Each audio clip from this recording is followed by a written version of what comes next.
Good morning. It's Tuesday. It is 10 a.m. and we're ready for some coffee and conversations. Well, I'm ready for coffee and conversations. Jill's ready for coffee and conversations. Allison's ready for water and conversations.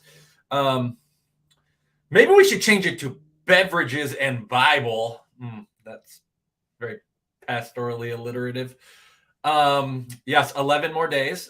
Jill is a little excited about the mask mandate being removed for the state and county. I'm with you right there, Jill. And I'm sure many of you are excited that King County removed its vaccine requirement for eating in restaurants as of today, and entertainment venues and the movies and all that stuff. Be honest, I went to many restaurants, and I think I got asked twice, and once was because the employee said, "There's a camera over my shoulder, so I have to ask you." And then, other than sporting events, which they checked, those were the only places that I experienced that.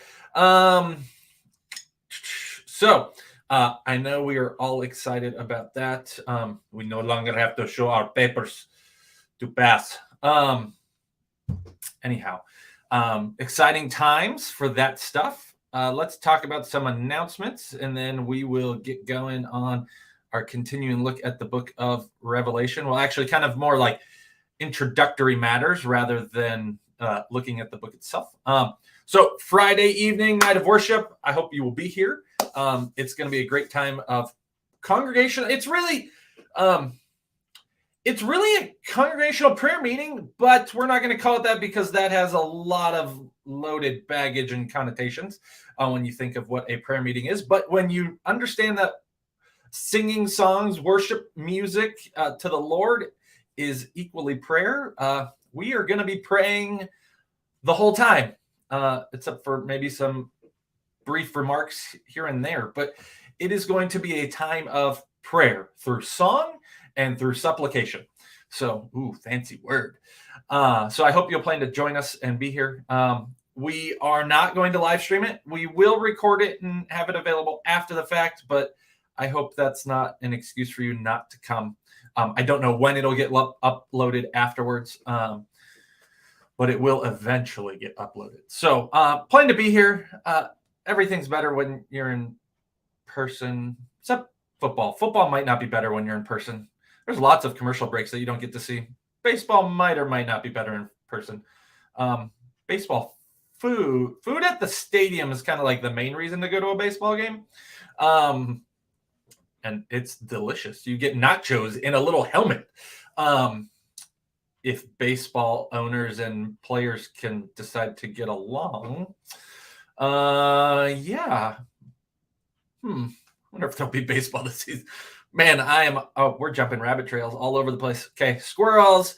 Okay, after that, we also have the blood drive on the 10th, and I hope you'll sign up. If you are able to give blood, we would love for you to participate in that by giving.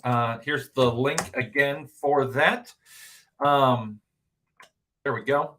Does that show up as a link? Like, can you click on it? It doesn't show me on my end if it's clickable. And hopefully it's clickable. If not, let me know, and I can post it later in the comments or in the description of the video.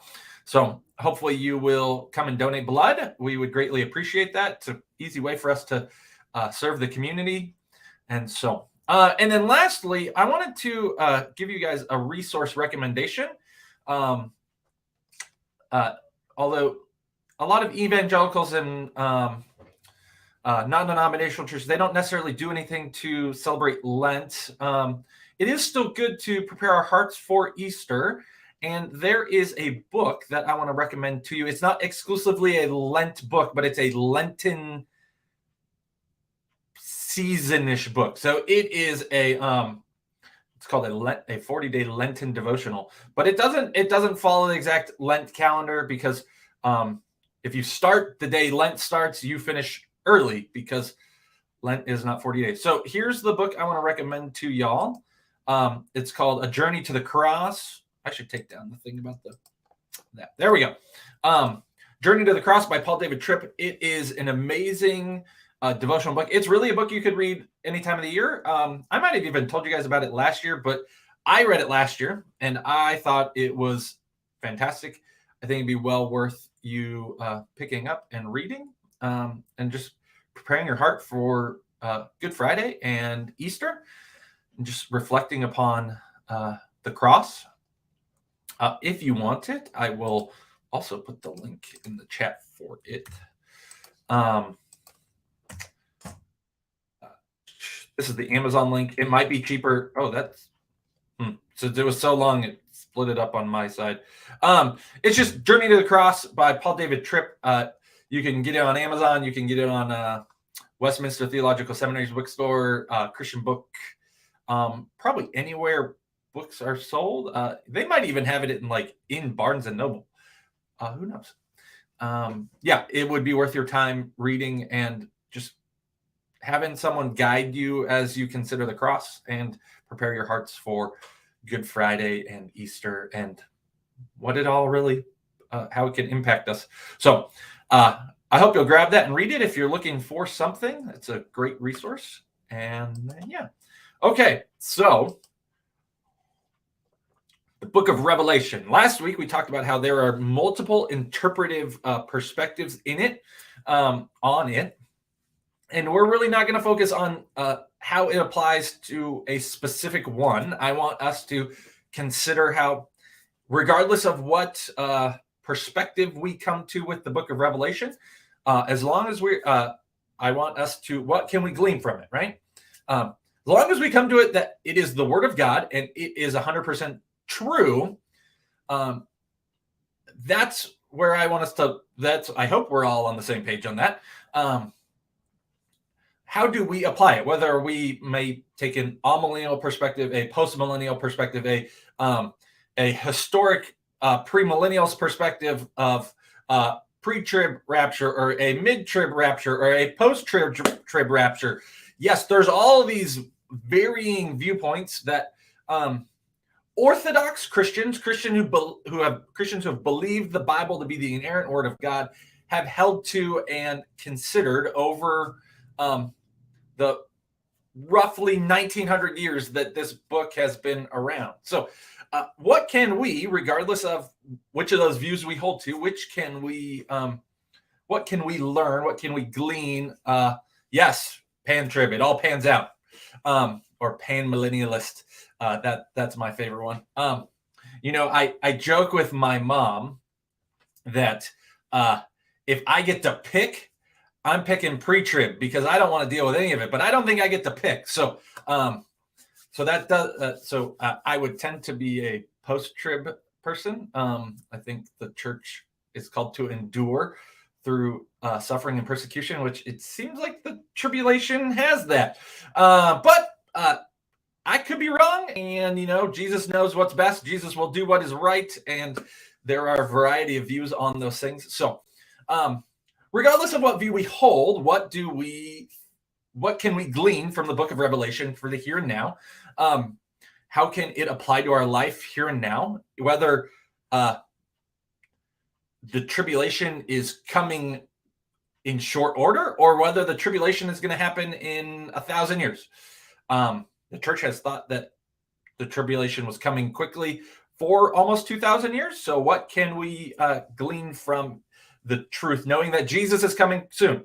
How can the book of Revelation encourage us to live in light of that and to be faithful and be ready, whether it is happening tonight or it starts in our great grandchildren's generation, whatever that may be.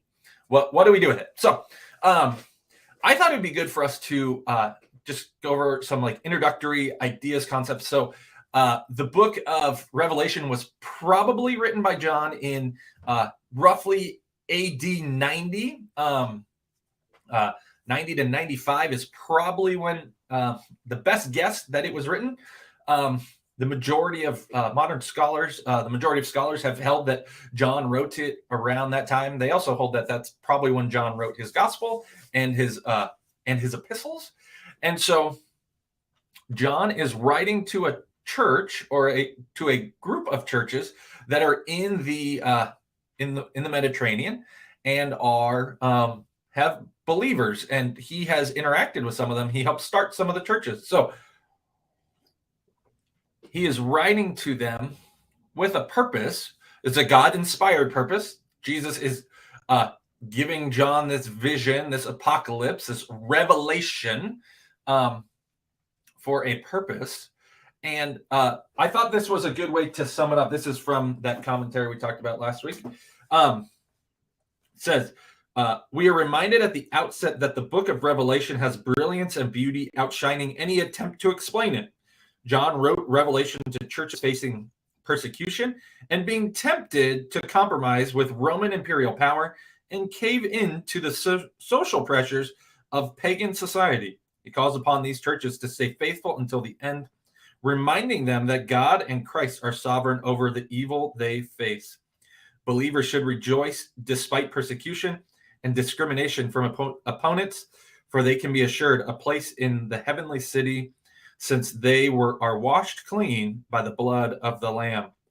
So there is this reality, this truth that the book of Revelation, it's one of its primary purposes, or its primary purpose, is to encourage believers to remain steadfast in the face of opposition, whatever that opposition may look like.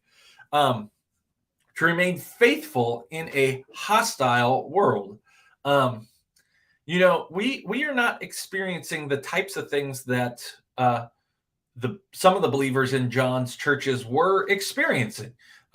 We are not experiencing the type of persecution that they experienced. We're not even experiencing the type of persecution that some of our brothers and sisters around the globe are experiencing. But we are certainly no longer in an environment that views the Christian message as positive. We are no longer in a world that thinks it is positive to hold to Christian teaching, doctrine, theology. And so I think this book actually will give us a lot of insight and a lot of perspective and encouragement in the face of it. Now, we need to know that we should not look for persecution under every tree. Persecution might or might not happen to us. We might or might not experience ridicule for our faith. We might or might not see brothers and sisters experience ridicule or lose jobs or experience negative consequences because of their faith, but it is a reality. And what do we do with that reality? What is our response to it? And I think as we look at this book, we will see what God is calling believers to in the midst of a hostile world. We do not live in Jerusalem any longer. It was often thought there's been this since Augustine of Hippo. Okay, Augustine. I can't ever remember which way we're supposed to say it. And he wrote a book called The City of God, which correlated. There is a heavenly city, a heavenly kingdom, and there is an earthly kingdom. There's a city of God and the city of man. And oftentimes the city of Jerusalem was viewed as this the city of God, and the city of Rome or Babylon was viewed as the city of man. And for many years, I think a lot of American Christians viewed America as being the city, the Jerusalem. We were the nation that was intended to represent God to the world, and we're no longer in that place. Our secular institutions, our secular government no longer supports and espouses things that we would say are representative of Christian values. The fact that the White House gets painted in an American flag, or not American flag, in a rainbow flag every year for pro LGBTQ perspectives, shows that our society is no longer, our government is no longer reflective entirely of those Christian values, even though we would say that our government was formed on Christian perspectives, maybe not by Christians. Jefferson was definitely not Christian. He was a deist. Franklin was not a Christian. He was, I think, a deist. Some of the others, we're not sure. Some were faithful church members and churchgoers and believers in the Lord Jesus, but many of them weren't. But they still used Christian values to inform their political perspectives. And so we no longer live in a society that is entirely valuing of Christian perspectives. Even like Pastor Craig talked about on Sunday when he quoted Russell Moore. My brain kept saying Eric Metaxas, which I knew that wasn't right. That's the guy that wrote the Bonhoeffer book. Russell Moore, who used to be the president of the ERLC, which is the Ethics and Religious Liberty Commission of the Southern Baptist Convention, he quoted that America used to be highly ordered around generally Christian values. We would say that it was never perfect, and there were certainly aspects that weren't, slavery being one of them, and Jim Crow laws being another example of it. Separate but equal is antithetical to the new teachings of the New Testament when James says don't show favoritism. So those things, but generally there was this perspective that America held to Christian values, and we're no longer in that place anymore. So I think considering this book, although we're not going to look at it and say, well, are we in the end times? Friends, I don't know. The only person that knows, the only individual that knows, depending on how you take something that Jesus says, there's one verse that Jesus says, it might be only the Father, which is really strange to think about, but I think that's probably Jesus in his earthly ministry. The only one that knows when it's all happening is God. Not even the devil knows when it's all going to happen. The devil doesn't know everything. He doesn't know when Jesus is coming back. And so he does his best to destroy people all the time. He's not just going to wage war at the end. He's going to wage war all the time. And he's going to wage war against the saints, the believers, and he's going to attack us. So as we consider the book of Revelation, we will think about and consider what are the theological thrusts that this book is making and encouraging believers to, regardless of if we are at the end or not. We don't know. So I hope that as we continue on in this, we will see how it can impact our daily lives and what it means to remain faithful in the midst of hostile environment, or at least an environment that is not favorable, not positive. It may at best be neutral at times. So I hope this series or this study will encourage you and give you, I lost the word. Where did it go? It flew away. And now I'm stuck because I can't think of the word. Anyhow, I hope this is an encouragement to you, and we will keep going. Next week, we will talk about some of the theological themes that are at place in Revelation, and we'll see how far we get in each of them, or how much we get, if we get through all of them or not. If we get through all of them next week, then we'll probably jump into the book itself after that. But it'll be exciting to see how we can apply this to our everyday life. All right, friends, if you need anything, have any questions, let us know. And I will see you Friday. Oh. Does this belong to anyone? I was like, I need to ask. If this is yours, it's going to be in the lost and found. It's been floating around for a couple weeks.